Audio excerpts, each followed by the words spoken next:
में जाना, लोटा भरकर जल समर्पित करना, और कभी तुम्हारे जीवन में अगर तुमको लग रहा है कि मैं दुखों से पीछा छूट ही नहीं रहा, तब उस जगह पर बेलपत्री के मध्य भाग में पीला चंदन, ये जो पत्ती है और ये दो पत्ती हैं, ये बड़ी पत्ती और ये बीच की जो दो पत्ती हैं, इसके बीच में जो डंडी का भाग रहता है, जो बीच में डंडी का जो भाग है, बड़ी पत्ती और ये दो छोटी पत्ती के मध्य में जो डंडी का भाग है, उस डंडी के भाग में पीला चंदन और एक अक्षत पीला शंकर भगवान को आप अगर प्रदोष काल में समर्पित कर रहे हैं, तो ये निश्चित है कि धीरे धीरे कर कर वो दुख समाप्त होगा, वो दुख कटेगा ही। कभी आपको मौका मिला हो और आपने रावण संहिता पढ़ी हो, कौन सी संहिता? रावण संहिता। क्योंकि रावण शिव का उपासक था, भजन करने वाला था। शिव तांडव स्तोत्र आज भी लोग रावण का एक आनंद में पढ़ते, तो शिव का उपासक है रावण, शंकर का उपासक, विद्वान भी था, ज्ञानवान भी था। वो तो देवता के हाथ से मरना था उसको, इसलिए उसने मांगा ही यही था, जो मांगा वो मिला। तो रावण संहिता अगर किसी ने पढ़ी हो तो उसको मालूम होगा, रावण संहिता में 4 तरह के तिलक का महत्व बताया। कितने तिलक? 4। उन 4 तिलक में सर्वश्रेष्ठ तिलक रावण बताता है। एक तिलक सर्वश्रेष्ठ है, वो है दुर्वा। जो दुर्वा होती है, उस दुर्वा को जलाकर उसकी भस्म तैयार कर कर उसमें गाय का, श्वेत गाय, कौन सी गाय? सफेद, उस गाय के शरीर पर कोई दाग ना, उसके शरीर पर पूर्ण तरह से श्वेत हो, ना लाल उसमें कोई धब्बा हो, ना काला धब्बा हो, ना कोई कलर हो, बस केवल श्वेत।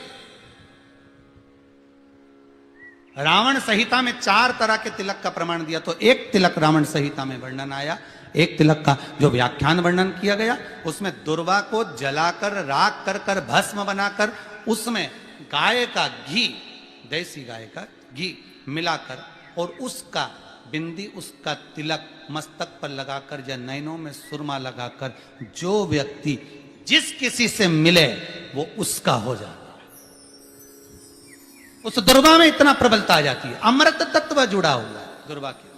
रावण संहिता में 4 तिलक बताएं, उसमें से सबसे 4 तिलक में अलग अलग, एक बेलपत्री की जड़ का तिलक है, एक आंकड़े की जड़ का तिलक है।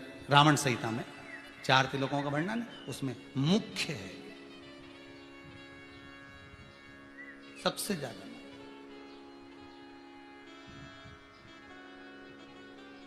हम तो कहेंगे, अगर मान लो,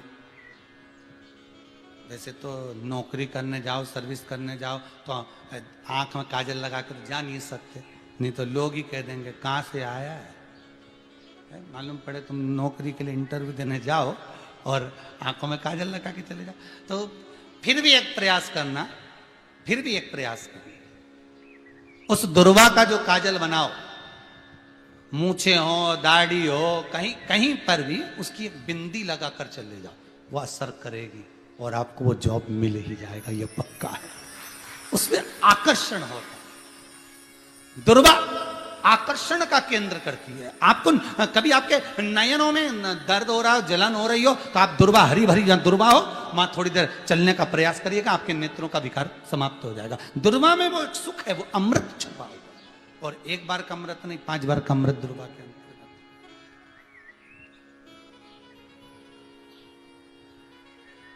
कौन से देवता हैं जिनके ऊपर दुर्वा का जल दूध में मिला हुआ छीटा जाए? श्वेत गाय के। देखो, दूध का प्रमाण बार बार दुर्वा के साथ आया, उसका कारण क्या है? क्या कारण हो सकता है उसका? उसका एक कारण है, समुद्र मंथन के समय पर सबसे पहले कुछ निकला था, तो समुद्र मंथन में सबसे पहले निकली थी गौ माता निकली थी। क्या निकली थी? गाय। सबसे पहले निकली थी गाय। और कितनी गाय निकली थी? 5। पहली नंदा, दूसरी सुभद्रा, तीसरी सुरभि, चौथी सुशीला, पांचवी बहुला। ये 5 गाय समुद्र मंथन में निकली। अब समुद्र मंथन में जब गौ माता निकली तो सारे 33 कोटि देवता मंथन में जो लगे हुए थे, उन मंथन को करते करते देवता थक चुके थे। सारे देवता थक चुके थे। बहुला सुरभि और सुशीला से बोली, सुभद्रा से बोली, नंदा से बोली, अपना काम है, एक काम करो, अपन आप रूप दूध की धार बहाना प्रारंभ करो। अपने आप दूध की धार हम मृत्युलोक में हम भेजें इन देवताओं के लिए, तो देवताओं को अमृत तत्व मिलेगा, आनंद होगा।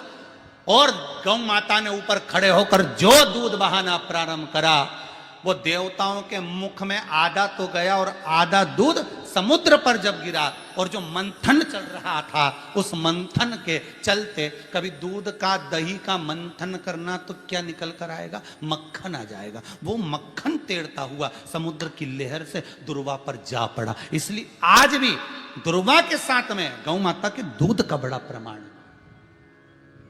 वो भी देसी गाय,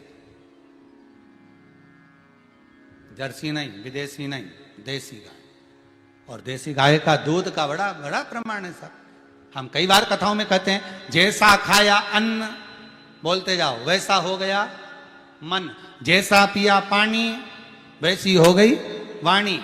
और जैसा पिया दूध, वैसी बन गई बुद्ध। बुद्धि कैसे बनी है? दूध से बनी। डब्बे का दूध पियोगे तो डब्बे हो जाओगे, थैली का दूध पियोगे तो थैली,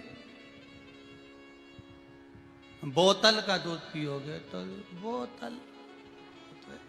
तो दूध का बड़ा असर।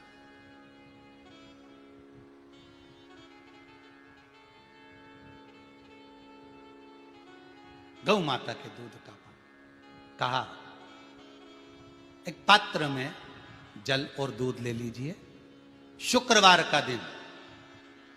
तो कहोगे गुरुजी ये कथा कहां से निकाल के लाए हो? तो विष्णु पुराण में से आप उसको स्मरण कर सकते हो। काय में से? विष्णु पुराण में से। एक पात्र में देसी गाय का दूध, जल उसमें रखकर, और आपके अगर लड्डू गोपाल हो, यदि आपके घर में ठाकुर जी हो, लड्डू गोपाल हो, विष्णु जी का कोई स्वरूप हो, श्री हरि का कोई स्वरूप हो, तो उस पर शुक्रवार के दिन आप संध्या के समय पर दुर्वा डालकर, उस दुर्वा से अगर लक्ष्मी जी के नामों का 108 बार उच्चारण कर कर, घी का दिया लगाकर, कैसर के चावल साथ में रखकर, केवल उस जल का और दूध का मात्र छींटा देते हो, तो उसके घर में कभी लक्ष्मी की कमी